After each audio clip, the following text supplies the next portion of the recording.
और 2019 में पार्लियामेंट में जवाब दे दिया गया था कि ना 2016 में, ना 17 में, ना 19 में कोई फॉरेन नेशनल मिला वोटर लिस्ट में। सिर्फ एक मिला तेलंगाना में, एक मिला वेस्ट बंगाल में, एक मिला गुजरात में। तो ये सोर्सेस बेशरम है, मैं कह रहा हूं। इस तरह के सोर्सेस जो है वो भारत और नेपाल के ताल्लुकात खराब कर रहे हैं। ये जो SIR हो रहा है बिहार में, ये NRC बैकडोर से हो रहा है, वो साबित हो रहा है। ECI को किसने पावर्स दिया डिटरमाइन करने के लिए कोई सिटीजन है या नहीं है? हम अपने पार्टी के लोगों को बोलेंगे जाके इन BLO से मिलिए और हमको बताइए कि कहां पर आपको ये जो नेपाली कह रहे हैं, म्यांमार के कह रहे हैं, बांग्लादेशी आपको मिले। सर, बिहार में चुनाव के मद्देनज़र जो एक्सरसाइज चल रहा है ECI का, उसके बाद ऐसी रिपोर्ट्स आ रही हैं कि बहुत सारे म्यांमार के नागरिक, बांग्लादेश के, नेपाल के आए, उसको लेकर काफ़ी राजनीतिक प्रतिक्रिया भी आ रही है। इस पर आपका क्या कहना है? देखिए, सबसे बड़ी बात तो ये है कि बड़ी अफसोसनाक बात है कि एक कॉन्स्टिट्यूशनल बॉडी खुद ऑन रिकॉर्ड कोई बात नहीं कह रही है और एक कॉन्स्टिट्यूशनल बॉडी ये रिपोर्ट दे रही नहीं देने वाले सोर्सेस से मालूम हो रहा है। ये कौन है सोर्सेस भाई? तकलीफ हमको इस बात की है कि कॉन्स्टिट्यूशनल बॉडी खुद कह दे इस बात को कि ये जो बोल रहे हैं। दूसरी बात ये है कि ECI को किसने पावर्स दिया डिटरमाइन करने के लिए कोई सिटीजन है या नहीं है। तीसरी बात ये कि मैं सबसे पहली हमारी पार्टी थी जिसने कहा था कि ये जो SIR हो रहा है बिहार में, ये NRC बैकडोर से हो रहा है, वो साबित हो रहा है। ECI को पावर्स नहीं है सिटीजनशिप डिटरमाइन करने का। और चौथी बात यह है कि वो कौन से BLOs हैं, उनका नंबर हम डिमांड करते हैं, इसे हमको दीजिए। हम अपने पार्टी के लोगों को बोलेंगे जाके इन BLOs से मिलिए और हमको बताइए कि कहां पर आपको ये जो नेपाली कह रहे हैं, म्यांमार के कह रहे हैं, बांग्लादेशी आपको मिले हैं। हाँ, पांचवी बात यह है कि आप इस तरह के सोर्सेस जो है वो भारत और नेपाल के ताल्लुकात तो खराब कर रहे हैं।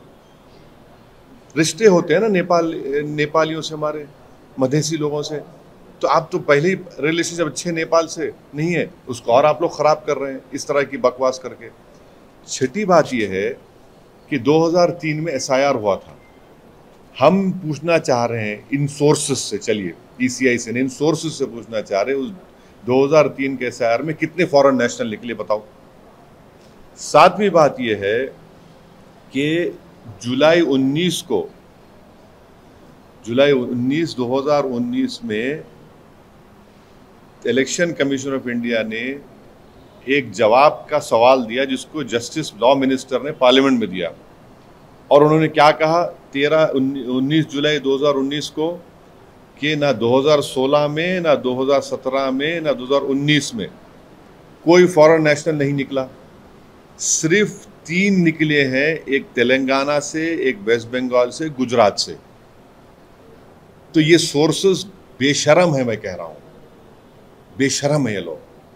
और 8वीं बात यह है कि किशनगंज, अरारिया, पूर्णिया, कटिहार 2025 में समरी रिवीजन हुआ है। अब समरी रिवीजन में वहां पर नाम जिसके नहीं आए, किसके नहीं आए कि उसकी मौत हो गई या वो शिफ्ट हो गया या फिर वोटर नहीं मिला। समरी रिवीजन में कोई ये बात नहीं आई कि सिटीजनशिप का मामला आया या डॉक्यूमेंट अनअवेलेबल था। तो ये क्यों इस तरह करके एक कॉन्स्टिट्यूशनल बॉडी के वक़ार में, उनके एहतराम में कमी ला रहे हैं? तो ये सरासर गलत है। हम चाहेंगे कि ECI को खुद ऑन रिकॉर्ड ये बात कहे। ये एम्बेडेड लोग, ये जो चमचे हैं, इनको इस्तेमाल ना करें। आप एक कॉन्स्टिट्यूशनल बॉडी है और हमको BLOs का नंबर दें वो, क्योंकि टाइम है हमारे को। हम जाएंगे उन BLOs के पास, पूछेंगे बताओ तुमने किस बुनियाद पर कह दिया कि नेपाली हैं, क्या रिकॉर्ड है तुम्हारे पास। और सुप्रीम कोर्ट ने प्राइमा फेसी कहा कि आप 3 डॉक्यूमेंट्स को देखिए, रेशन कार्ड, आधार कार्ड, तो आपने कह दिया तो उन 3 डॉक्यूमेंट्स को आपको देखना ही है। तो ये इस तरह से करके जो हमको जिस बात का एप्रीहेंशन था कि बैकडोर एनआरसी हो रहा तो वो साबित कर रहे हैं उसको। सर आप बोले कि इलेक्शन कमीशन को अख्तियार नहीं है सिटीजनशिप का, लेकिन अगर किसी एक्सरसाइज के तहत अगर इस तरह की विसंगतियां सामने आ रही हैं और सफाई अगर हो रही है तो उसमें दिक्कत क्या है? अगर चीज़ें आइडेंटिफाई हो रही हैं, कुछ ऐसी चीज़ें आपको राइट नहीं है ना, जब आपको राइट नहीं है आप कैसे करेंगे काम? राइट है होम मिनिस्ट्री को, राइट है वो एसपी बॉर्डर को, फिर उसके बाद एमएचए के 3 ऑफिसर साइन करना पड़ता, फिर उसके बाद जाता है फॉरेनर्स ट्रिब्यूनल को। आपको राइट ही नहीं है, क्यों कर रहे हैं आप ये? यही तो हमारा बुनियादी क्वेश्चन है। आपको राइट ही नहीं है, आप कैसे करेंगे? ये तो होम मिनिस्ट्री का काम है, और होम मिनिस्ट्री भी सबसे पहले वो एसपी बॉर्डर को जाता है, फिर एसपी बॉर्डर से एमएचए को आता है, एमएचए से 3 ऑफिसर साइन करते, उसके बाद फॉरेनर्स ट्रिब्यूनल को जाता वो। आप क्यों कर रहे हैं? आपको राइट ही नहीं है। इसीलिए तो मैंने कहा था कि ये बैकडोर एनआरसी ना हो जाइए। सोर्सेस क्या सोर्सेस है भाई? और 2019 में पार्लियामेंट में जवाब दे दिया गया था कि ना 2016 में, ना 17 में, ना 19 में कोई फॉरेन नेशनल मिला वोटर लिस्ट में। सिर्फ एक मिला तेलंगाना में, एक मिला वेस्ट बंगाल में, एक मिला गुजरात में।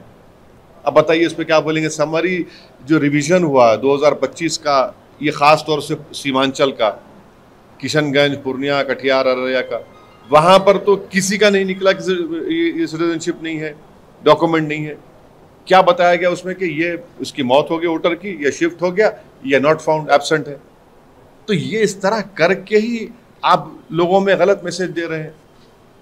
और फिर बिहार का इंटेंसिव चुनाव जैसा हो रहा है भाई, नवंबर में चुनाव होगा, तो आप क्यों गरीबों को, खासतौर से सीमांचल के लोगों को पावरलेस बनाना चाहते हैं आप?